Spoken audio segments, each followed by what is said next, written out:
Évangile de Luc, chapitre 10. Après cela, le Seigneur désigna encore 70 autres disciples, et il les envoya 2 à 2 devant lui dans toutes les villes et dans tous les lieux où lui-même devait aller. Et il leur dit, « La moisson est grande, mais il y a peu d'ouvriers. Priez donc le maître de la moisson d'envoyer des ouvriers dans sa moisson. Partez, voici, je vous envoie comme des agneaux au milieu des loups. Ne portez ni bourse, ni sac, ni souliers, et ne saluez personne en chemin. Dans quelque maison que vous entriez, dites d'abord que la paix soit sur cette maison. Et s'il se trouve là un enfant de paix, votre paix reposera sur lui. Sinon, elle reviendra à vous. Demeurez dans cette maison-là, mangeant et buvant ce qu'on vous donnera, car l'ouvrier mérite son salaire. N'allez pas de maison en maison. Dans quelque ville que vous entriez et où l'on vous recevra, mangez ce qui vous sera présenté. Guérissez les malades qui s'y trouveront et dites-leur, le royaume de Dieu s'est approché de vous. Mais dans quelque ville que vous entriez et où l'on ne vous recevra pas, allez dans ces rues et dites, nous secouons contre vous la poussière même de votre ville qui s'est attachée à nos pieds. Sachez cependant que le royaume de Dieu s'est approché. Je vous dis qu'en ce jour, Sodome sera traitée moins rigoureusement que cette ville-là.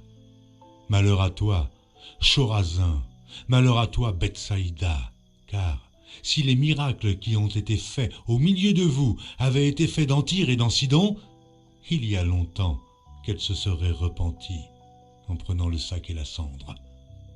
C'est pourquoi, au jour du jugement, Tyr et Sidon seront traités moins rigoureusement que vous. Et toi, Capernaum, qui a été élevé jusqu'au ciel, tu seras abaissé jusqu'au séjour des morts. Celui qui vous écoute m'écoute, et celui qui vous rejette me rejette. Et celui qui me rejette, rejette celui qui m'a envoyé. Les 70 revinrent avec joie, disant, « Seigneur, et les démons même nous sont soumis en ton nom. » Oh, Jésus leur dit, « Je voyais Satan tomber du ciel, comme un éclair. Voici, je vous ai donné le pouvoir de marcher sur les serpents et les scorpions, et sur toute la puissance de l'ennemi, et rien ne pourra vous nuire. Cependant, ne vous réjouissez pas de ce que les esprits vous sont soumis, mais réjouissez-vous de ce que vos noms sont écrits dans les cieux. » En ce moment même, Jésus tressaillit de joie par le Saint-Esprit, et il dit, « Je te loue, Père, Seigneur du ciel et de la terre, de ce que tu as caché ces choses aux sages et aux intelligents, et de ce que tu les as révélées aux enfants.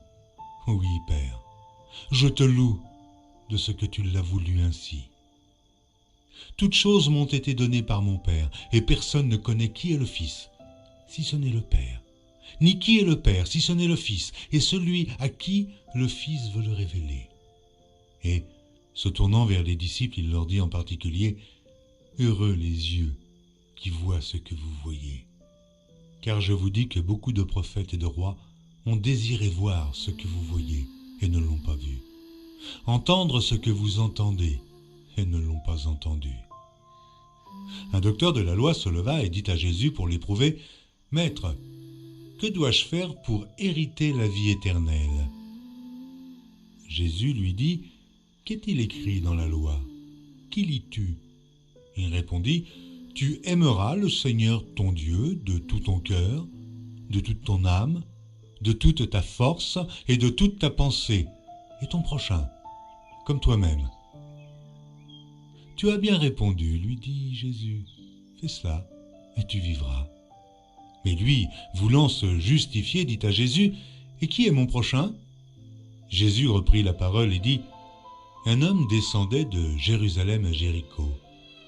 Il tomba au milieu des brigands qui le dépouillèrent, le chargèrent de coups et s'en allèrent le laissant à demi-mort. Un sacrificateur qui, par hasard, descendait par le même chemin, ayant vu cet homme, passa outre. Un lévite qui arriva aussi dans ce lieu, l'ayant vu, passa outre. Mais un Samaritain qui voyageait étant venu là, fut ému de compassion lorsqu'il le vit. Il s'approcha et banda ses plaies, en y versant de l'huile et du vin, puis il le mit sur sa propre monture, le conduisit à une hôtellerie et prit soin de lui. Le lendemain, il tira 2 deniers et les donna à l'hôte et dit « Aie soin de lui, et ce que tu dépenseras de plus, je te le rendrai à mon retour. » Lequel de ces 3 te semble avoir été le prochain de celui qui était tombé au milieu des brigands? C'est celui qui a exercé la miséricorde envers lui, répondit le docteur de la loi. Et Jésus lui dit, va, et toi, fais de même. Comme Jésus était en chemin avec ses disciples, il entra dans un village et une femme nommée Marthe le reçut dans sa maison. Elle avait une sœur nommée Marie qui, s'étant assise aux pieds du Seigneur, écoutait sa parole. Marthe, occupée à divers soins domestiques, survint et dit « Seigneur, cela ne te fait-il rien que ma sœur me laisse seule pour servir? Dis-lui donc de m'aider. » Le Seigneur lui répondit « Marthe, Marthe, tu t'inquiètes et tu t'agites pour beaucoup de choses. Une seule chose est nécessaire, et Marie a choisi la bonne part, qui ne lui sera point ôtée. »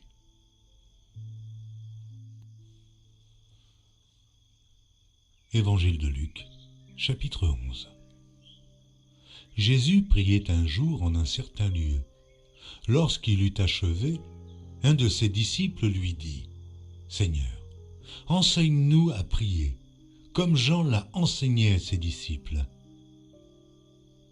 Il leur dit « Quand vous priez, dites « Père, que ton nom soit sanctifié, que ton règne vienne. Donne-nous chaque jour notre pain quotidien. Pardonne-nous nos péchés, car nous aussi, nous pardonnons à quiconque nous offense, et ne nous induis pas en tentation. » Il leur dit encore, « Si l'un de vous a un ami, et qu'il aille le trouver au milieu de la nuit pour lui dire, « Ami, prête-moi 3 pains. Car un de mes amis est arrivé de voyage chez moi, et je n'ai rien à lui offrir. » Et si de l'intérieur de sa maison cet ami lui répond, « Ne m'importune pas. La porte est déjà fermée. Mes enfants et moi sommes au lit. Je ne puis me lever pour te donner des pains. » Je vous le dis, même s'il ne se levait pas pour les lui donner parce que c'est son ami, il se lèverait à cause de son importunité et lui donnerait tout ce dont il a besoin. Et moi je vous dis, demandez, et l'on vous donnera. Cherchez, et vous trouverez. Frappez, et l'on vous ouvrira. Car quiconque demande reçoit. Celui qui cherche trouve, et l'on ouvre à celui qui frappe. Quel est parmi vous le père qui donnera une pierre à son fils, s'il lui demande du pain? Ou, s'il demande un poisson, lui donnera-t-il un serpent au lieu d'un poisson? Ou s'il demande un œuf, lui donnera-t-il un scorpion? Si donc, méchants comme vous l'êtes, vous savez donner de bonnes choses à vos enfants, à combien plus forte raison le Père Céleste donnera-t-il le Saint-Esprit à ceux qui le lui demandent? Jésus chassa un démon qui était muet. Lorsque le démon fut sorti, le muet parla, et la foule fut dans l'admiration. Mais quelques-uns dirent, « C'est par Béelzébul, le prince des démons, qu'il chasse les démons. » Et d'autres, pour l'éprouver, lui demandèrent un signe venant du ciel. Comme Jésus connaissait leurs pensées, il leur dit, « Tout royaume divisé contre lui-même est dévasté, et une maison s'écroule sur une autre. Si donc Satan est divisé contre lui-même, comment son royaume subsistera-t-il, puisque vous dites que je chasse les démons par Béelzébul? Et si moi je chasse les démons par Béelzébul, vos fils, par qui les chassent-ils? C'est pourquoi ils seront eux-mêmes vos juges. Mais si c'est par le doigt de Dieu que je chasse les démons, le royaume de Dieu est donc venu vers vous. Lorsqu'un homme fort et bien armé garde sa maison, ce qu'il possède est en sûreté. Mais si un plus fort que lui survient et le dompte, il lui enlève toutes les armes dans lesquelles il se confiait, et il distribue ses dépouilles. Celui qui n'est pas avec moi est contre moi, et celui qui n'assemble pas avec moi disperse. Lorsque l'esprit impur est sorti d'un homme, il va dans les lieux arides pour chercher du repos. N'en trouvant point, il dit « Je retournerai dans ma maison d'où je suis sorti ». Et quand il arrive, il la trouve balayée et ornée. Alors il s'en va, et il prend 7 autres esprits plus méchants que lui. Ils entrent dans la maison, s'y établissent. Et la dernière condition de cet homme est pire que la première. Tandis que Jésus parlait ainsi, une femme, élevant la voix du milieu de la foule, lui dit « Heureux le sein qui t'a porté, heureuses les mamelles qui t'ont allaité. » Et il répondit « Heureux plutôt ceux qui écoutent la parole de Dieu et qui la gardent. » Comme le peuple s'amassait en foule, il se mit à dire « Cette génération est une génération méchante. Elle demande un miracle. Il ne lui sera donné d'autre miracle que celui de Jonas. Car de même que Jonas fut un signe pour les Ninivites, de même le Fils de l'homme en sera un pour cette génération. La reine du Midi se lèvera au jour du jugement avec les hommes de cette génération et les condamnera parce qu'elle vint des extrémités de la terre pour entendre la sagesse de Salomon. Et voici, il y a ici plus que Salomon. Les hommes de Ninive se lèveront au jour du jugement avec cette génération et la condamneront, parce qu'ils ne se repentirent pas à la prédication de Jonas. Et voici, il y a ici plus que Jonas. Personne n'allume une lampe pour la mettre dans un lieu caché ou sous le boisseau, mais on la met sur le chandelier afin que ceux qui entrent voient la lumière. Ton œil est la lampe de ton corps.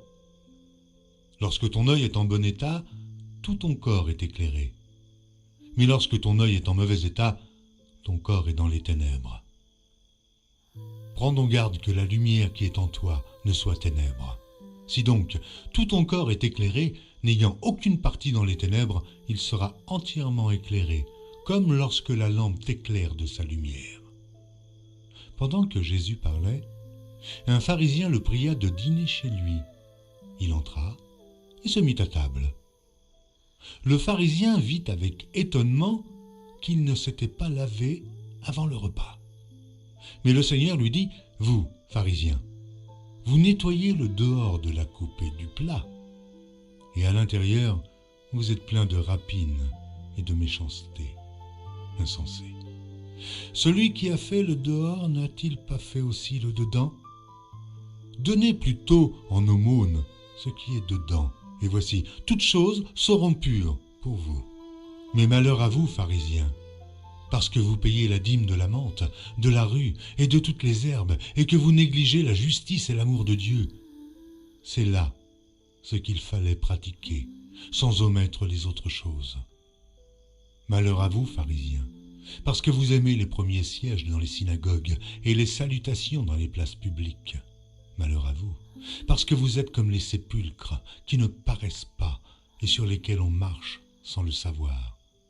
Un des docteurs de la loi prit la parole et lui dit « Maître, en parlant de la sorte, c'est aussi nous que tu outrages. » Jésus répondit « Malheur à vous aussi, docteurs de la loi, parce que vous chargez les hommes de fardeaux difficiles à porter et que vous ne touchez pas vous-même de l'un de vos doigts. Malheur à vous, parce que vous bâtissez les tombeaux des prophètes que vos pères ont tués. Vous rendez donc témoignage aux œuvres de vos pères et vous les approuvez, car eux, ils ont tué les prophètes, et vous, vous bâtissez leurs tombeaux. C'est pourquoi la sagesse de Dieu a dit « Je leur enverrai des prophètes et des apôtres, ils tueront les uns et persécuteront les autres. » afin qu'il soit demandé compte à cette génération du sang de tous les prophètes qui a été répandu depuis la création du monde, depuis le sang d'Abel jusqu'au sang de Zacharie, tué entre l'autel et le temple, oui, je vous le dis, il en sera demandé compte à cette génération. Malheur à vous, docteurs de la loi, parce que vous avez enlevé la clé de la science, vous n'êtes pas entrés vous-même et vous avez empêché d'entrer ceux qui le voulaient. Quand il fut sorti de là, les scribes et les pharisiens commencèrent à le presser violemment et à le faire parler sur beaucoup de choses.